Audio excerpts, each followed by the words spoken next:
एक और चीज़, ये जो जयंत चौधरी जी है, ये तो शायद वहीं पे है ना, ये तो फिर ये क्यों यहाँ पे कैसे बीजेपी गठबंधन हो रहा है,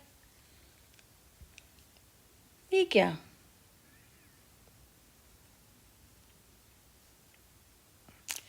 समझ नहीं आई मुझे कि ये कैसे है। और रही उसके बाद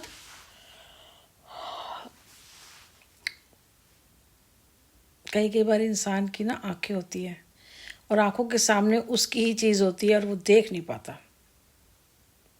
ये आँख, जब मैं ये चीज़ देखती हूँ ना, सोचती हूँ, तो मुझे बड़ा तरस आता है। इसे कहते हैं अकल के अंधे। सब कुछ आंखों के सामने है। मुझे भी लोग कहते होंगे, मेरे भी आंखों का, मैं भी अकल की अंधी हूँ, मुझे भी किसी चीज़ नज़र नहीं आती। वही जो जिसको पता होता है, पर वो तो हंस रहा होता है ना, मुझे पता है मैं हंस रही हूँ, मुझे पता है। और किसी को मेरे बारे में, मेरे को सामने दिख नहीं रहा होगा तो वो मेरे बारे में हंस रहा होगा, ऐसे होता है। तो बड़ा मेरे को थोड़ा सा तरस सा लगता है कि क्या चीज़ है, क्या हो रहा है, ये क्या हो, क्या रहा है, ये समझ से बाहर है। कहते हैं ये आपका दिल है ना, ये आपको महसूस करा देता है चीज़ें, और आप फिर भी हाथ में हाथ धर के चुप होके बैठे हुए हो ना, तो आपसे बड़ा कोई बेगैरत नहीं है। कितनी भी परेशानी हो, कितनी भी परेशानी है, आपके तो दो ऑप्शन होती है, आर या पार। या तो पहली वाली चीज़ को मानो या दूसरी वाली चीज़ को मानो। ऐसे लटको मत, खुद भी मत लटको और दूसरों को भी मत लटकाओ। कहते हैं ना, दो नाव पे पैर फंसाओगे ना तो आप गिर जाओगे। या तो दोनों नाव को जोड़ दो, या दो नाव अलग अलग कर लो, एक नाव में बैठ के चले जाओ। दो नाव में एक एक करके पैर तो नहीं रख पाओगे ना,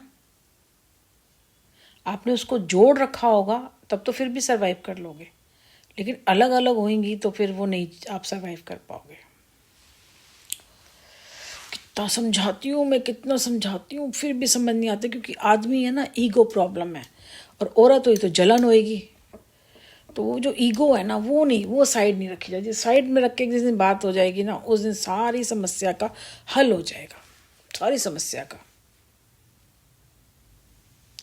अब मैं जैसी भी हूँ, आपके घर रहने नहीं आ रही, आपके घर खाने नहीं आ रही, मैं आपको समझो चाहिए ही नहीं हूँ, तो आप अपने काम से काम रखो ना। आप मेरा चैप्टर क्लोज ही कर दो, उस पर कांटा लगा दो, ऐसे करके आप चले जाओ अपनी लाइफ में। मैं क्यों, और ये चीज़ ना मुझे क्लियर करके, जैसे क्लोजअप होते हैं, आप ये चीज़ फ़ोन पे बात करके या बात करके आप ख़त्म करो और चले जाओ बस। तो मैं जानूँ, मेरा बेटा जाने, हम अपनी ज़िंदगी जिएंगे, आप भी अपनी ज़िंदगी जियो। इससे क्या है कि देखो, हम रात दिन कोसेंगे नहीं, कुछ नहीं कहेंगे, आपकी लाइफ अच्छी होएगी। अब बीच में छुप छुप के इतना सब कुछ किया, अब मैंने कितना कोसा, कितनी गालियाँ दी, कितना कुछ करा, अगर आपने गलत किया ही होगा तो फिर आपको लगेगा। अब सिंपल सी बात है, जैसे मैं सब भाई जी बोलती हूँ, ठीक है, अगर अमित ने मेरे से बात करी होगी तो मैंने उनको भी तो भाई जी बोला होगा। मेरे को तो नहीं पता, मैंने अनजाने में बोला ही होगा ना, तो उनके दिमाग में नहीं आ रही क्या? तो गलती मेरी तो नहीं है ना, गलती तो उनकी है, क्योंकि वो छुप के बैठे हैं, वो छुप के मुझसे बात कर रहे हैं। अगर मैं भाई बोल रही हूं तो उनको बोलना चाहिए ना, नहीं यार मैं हूं, ये कुछ पता हो, मैं कहूंगी ले भाई, तो मेरी गलती नहीं है। मैं तो सबसे भाई करके बात करती हूँ, मैं कहती हूँ दूर रहो, डिस्टेंस बनाओ, दूर रहो बस।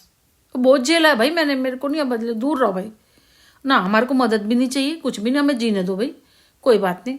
भगवान हमें रोटी देगा तो हम खा लेंगे, नहीं देगा तो हम भूखे बैठे रहेंगे, कोई बात नहीं। हमें किसी की मदद नहीं चाहिए, इंसान की नहीं चाहिए भाई। अब तो मुझे भगवान से चाहिए, मेरा मेरा भगवान जी बहुत है, मुझे इंसान की किसी की भी नहीं चाहिए। वो मदद क्या करने आएगा, अपना ही उल्लू सीधा करने आएगा मेरे पास। तो मेरे को तो यही पता है, मैंने तो अपने घर के रिश्तों से धोखा खाया, तो बाहर वालों की तो बात ही छोड़ो।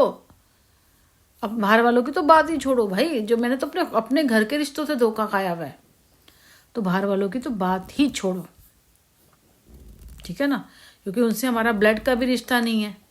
आजकल तो खून खून पानी हुए हुए हैं, तो आप तो बाहर की बात सुनो। हमारे जैसा बंदा, मेरे ख्याल मेरे जैसी जो औरत है ना, पूरी दुनिया, पूरी ब्रह्मांड में कोई नहीं होगी जो ऐसी लॉयल। अगर मुझे कोई 1 करोड़ रुपया मेरे घर में भर देगा ना, तो मैं तो सोऊंगी नहीं, बाहर जाके बैठ जाऊंगी, मैं उस कमरे में नहीं होंगी, बाहर ही चौकीदारी। जब पता है मेरे घर में कोई नहीं आएगा, कुछ है, पर को नींद नहीं आएगी।